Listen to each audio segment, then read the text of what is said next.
Monolog Nini karya Satriawala.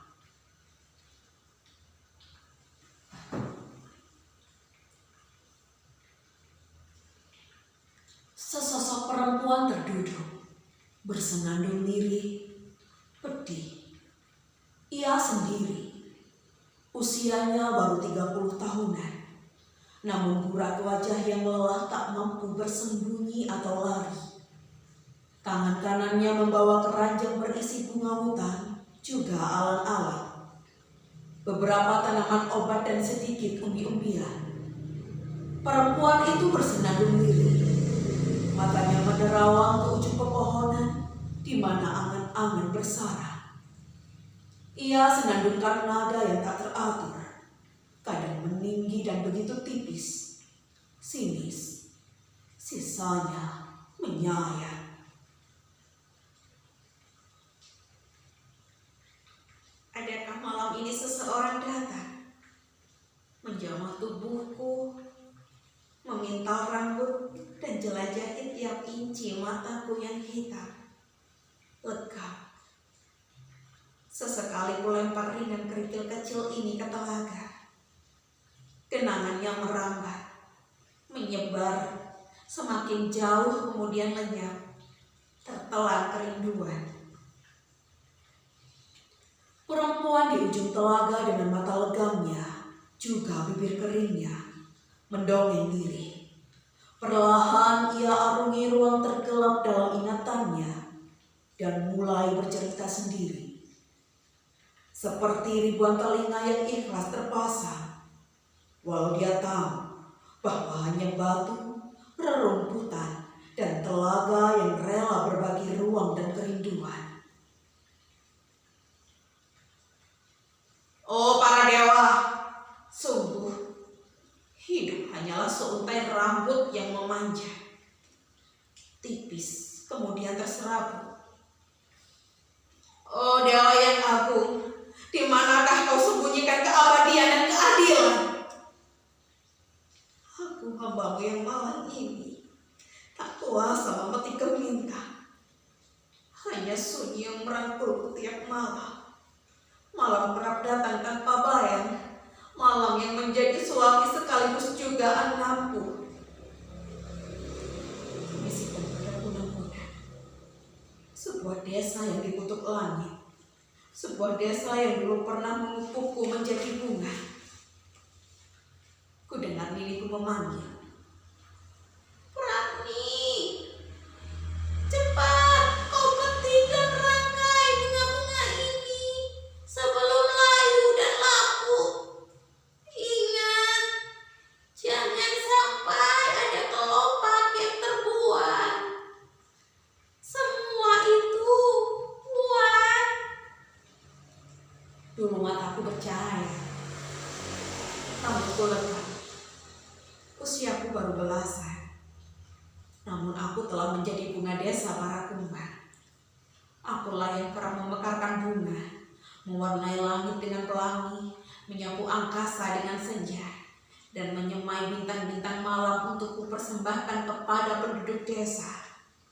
Burung-burung bernyanyi karenaku, ikan dan rerumputan menari untukku. Penduduk desa yakin dan percaya bahwa dimanapun aku berada, segala kemurungan sirna, segala kegundahan terobati. Di sebuah gubuk kecil di ujung desa ini, aku dan nenekku tinggal. Tidak seperti penduduk lain yang kebanyakan bertani. Kami mempertahankan hidup dari menjual bunga. Tentunya bunga yang dipelihara dengan cinta. Walau bunga hutan sekalipun akan memancarkan cahaya. Di tanganku, bunga yang hampir mati terselamatkan. Di tanganku, rumput yang merana, bahagia. Perempuan itu melempar pandangan jauh menembus pepohonan. Namun hari itu datang. Hari perhitungan di mana segalanya dipertaruhkan. Hari di mana udara begitu kering. Sebuah pertanda sore itu Sore yang tak biasa. Penduduk desa ini resah. Wabah penyakit datang. Bayi-bayi menguning dan kaku. Para manula tersumbat nafasnya. Para pejabat desa, ibu-ibu rumah tangga, dan lelaki sawah bergumam bahwa dewa telah murka seperti yang diramalkan oleh Nini. Sudah berpuluh tahun Nini mengocehkan bencana yang menyebabkan bulu kuduk mereka berdiri. Ocehan tentang kekalutan. Ramalan kengerian akan melanda. Kelaparan, kematian, dan malapetaka datang silih berganti tiada henti. Tak ada yang percaya ocehan ini. Penduduk desa mulai gerah akan ulahnya. Hingga kami berdua dikucilkan. Terbuah di ujung telaga ini, di antara bunga-bunga liar ini, di antara batu-batu yang mengubur masa laluku. Wabah gelap di depan mata. Semua kekuatan magis telah dikerahkan, namun tak kunjung meredakan kengerian.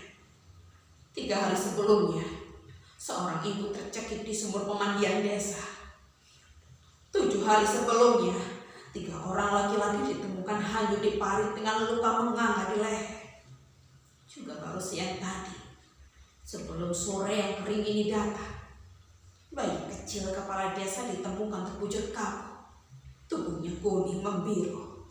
Dukun-dukun desa tetangga berdatangan hendak menolong. Mereka merapal mantra dan doa. Namun tak satu orang pun berhasil. Mereka malah raib tertelan bumi. Di manakah muara petaka? Sudah menjadi kebiasaan turun-temurun bahwa tertanam rahasia yang setiap lidah tak mampu bercerita. Yang tertinggal hanyalah kesunyian menggila. Kulihat Niniku berkeringat. Matanya liar menari. Dan bibirnya mengoceh tak henti. Ayo, bakar dupa. Bencana datang. Ini peringatan.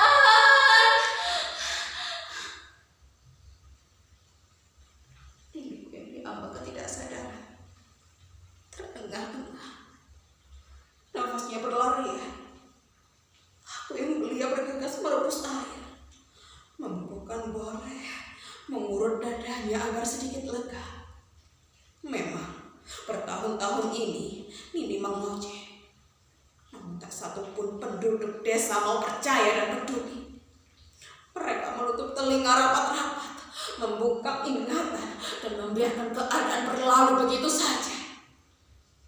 Tak terjadi apa-apa seperti yang diramalkan Nini. Bahwa malapetaka akan datang, bahwa kegelapan akan mengarungi desa. Keadaan baik-baik saja. Pasar tetap saja ramai, dan segala kegiatan warga berjalan seperti sedia kala. Namun kali ini berbeda. Sore itu begitu kering. Sebelumnya, 2 keluarga berduka karena anak-anak mereka terjerat tali layangan yang mereka pasang sendiri di halaman rumah. 4 hari sebelumnya, seorang lelaki berperut buncit terpenggal kepalanya sehabis menonton layar tancap. Ususnya terburai, celananya penuh darah. Senja merayap cepat. Gelap mengintai menyergap desa yang kini berduka. Akankah ini ramalan Nini? Inikah bencana yang sering ia ocehkan? Warga bersikeras tidak mau percaya. Namun mereka tak sanggup menipu diri bahwa mayat-mayat telah menggunung, bahwa darah telah menggenang di mana-mana. Di parit, di sumur, di selokan, di kendi-kendi tempat air minum, dan di mata yang liar, yang takut maut menjemput. Saat itu, penduduk desa berkumpul, ramai berdebat. Sebuah keresahan massal yang berakhir ujung pada keputusan bulat. Aku dan Niniku harus disingkirkan. Kami pun diusir kami dibuang ke utara, menjauh dari mereka, di sebuah telaga yang jarang dijamah, di telaga terlentang tempat orang buangan. Namun anehnya, selepas kepergian kami, wabah di desa ini tak kunjung sirna, malah petaka mengintip di sela-sela dedaunan, merayap di dinding di rumah, di setiap nafas yang dihembuskan, di setiap keringat yang bertetesan, mata penduduk berkilat tajam menusuk liar. Mereka sudah muak, letih diburu pisau dewa maut. Tubuh mereka mengurus drastis, tinggal tulang dan kecemasan yang maha hebat. Dari jarak bermil-mil, mereka mengular, membawa obat menuju ujung telaga, menuju gubuk kami. Hai, nenek busuk, keluar kau dari gubuk reokmu itu, atau kami akan bakar sekarang juga. Lihat apa yang kau lakukan. Kami kehilangan anak-anak kami, juga istri dan suami-suami kami. Dengan paksa mereka mendobrak pintu gubuk kami yang retak. Aku yang masih belia menangis ketakutan.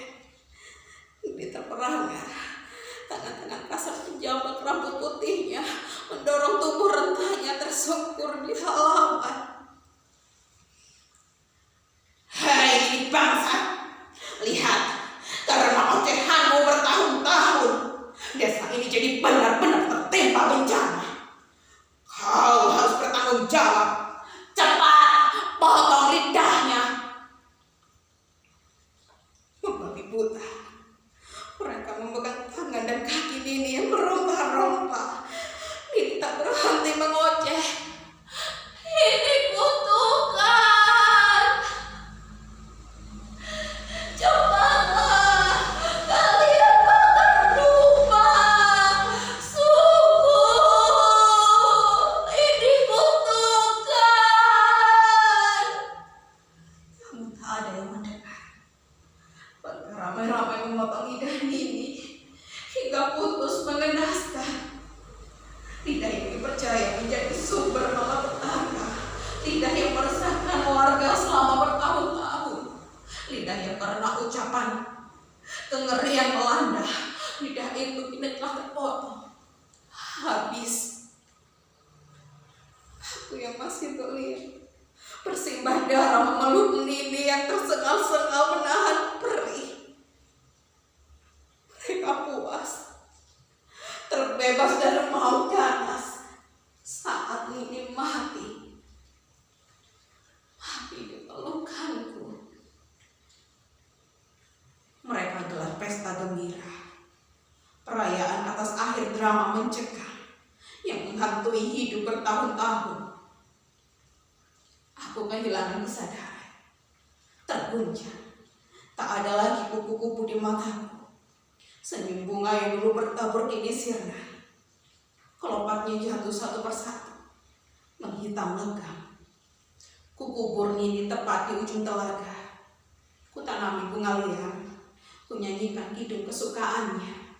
Kuantar ia dalam upacara keberangkatan. Meninggalkanku sendiri, menghitung batu-batu dalam kegelapan.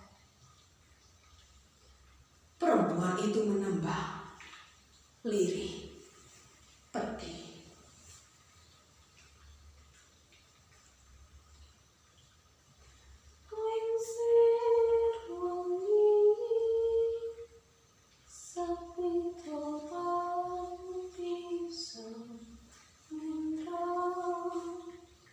Perempuan itu datang dengan membawa sebuntalan karung, membawa sekop, dan duduk di salah satu nisan.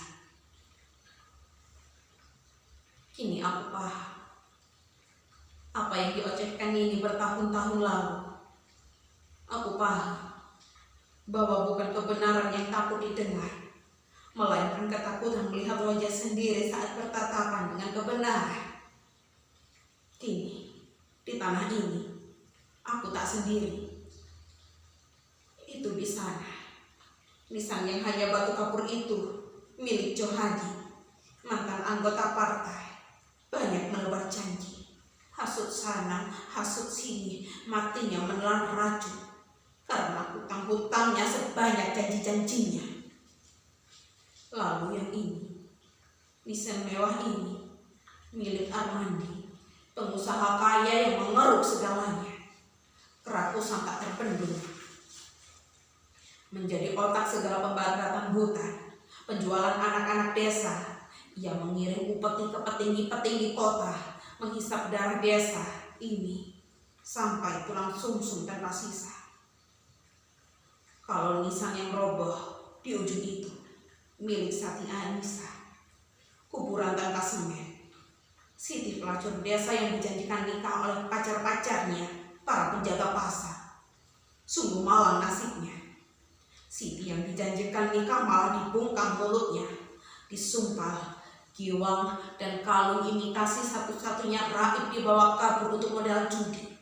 Siti mati ngangkang, lubangnya penuh nanah. Kuburan yang di tengah itu milik Romlah, penjual udang di pengkolan pasar yang selalu mengurangi timbangan, makan dari hasil kecurangan tipis-tipis, sedikit-sedikit, matinya tidak bisa menutup mata. Perempuan itu mulai menggali tanah, membuat liang. Kalau Arjo, nisannya di baris nomor 2. Iya, di sebelah kiri itu. Arjo dibantai habis-habisan karena jadi makelar jual vaksin gila-gilaan. Arjo menggelapkan dana kesehatan, memanfaatkan kesulitan warga yang tertimpa wabah. Lalu, sekumpulan tulang belulang itu sudah tak terkenali lagi. Semua menumpuk menjadi satu. Yang dulunya terlibat pertengkaran anjing dan kucing tentang agama kini mati berangkulan, mengering menjadi tulang-tulang yang pucat menguning. Di tumpukan itu pula para wanita yang gemar berkunjing dan gemar berhubungan intim dengan suami-suami tetangga. Juga para lelaki tua yang sibuk menenggak tua, menghisap payudara anak-anak gadis. Lalu anak laki-laki yang gemar sabun ayam dan meniduri wanita setengah bayi yang ditinggal suami-suami berjudi. Perzinahan dan pencurian di mana-mana. Di desa ini pula aborsi di mana-mana. Mereka buta, tak ada yang membakar dupa. Hati menghitam, lega, selegam rambutku, selegam mataku. Perempuan itu membuka buntalan karung, mengeluarkan puluhan lidah yang terpotong. Tampak segar, namun amis, membuangnya satu persatu ke dalam liang yang baru dibuatnya. Dulu, aku pernah menjadi bunga, menghias langit dengan jingga senja, memetiki bunga dan rerumputan, perlarian mengejar kupu-kupu, bergumam lirih pada kunang-kunang, berbagi rahasia. Sejak ini mati, desa ini mati, tak ada lagi kemeriahan, tak ada lagi kegaduhan, hanya tersisa wajah orang-orang kusam dan kuyuh, kehampaan, juga mata yang menghitam, lega. Tak ada lagi yang bicara, tak ada lagi suara. Lidah mereka semua sudah di sini, sudah bersamaku. Perempuan itu mengusap dahinya dengan tangan yang berlumur darah. 3 potong lidah terjatuh. Ia menembang, menyayat.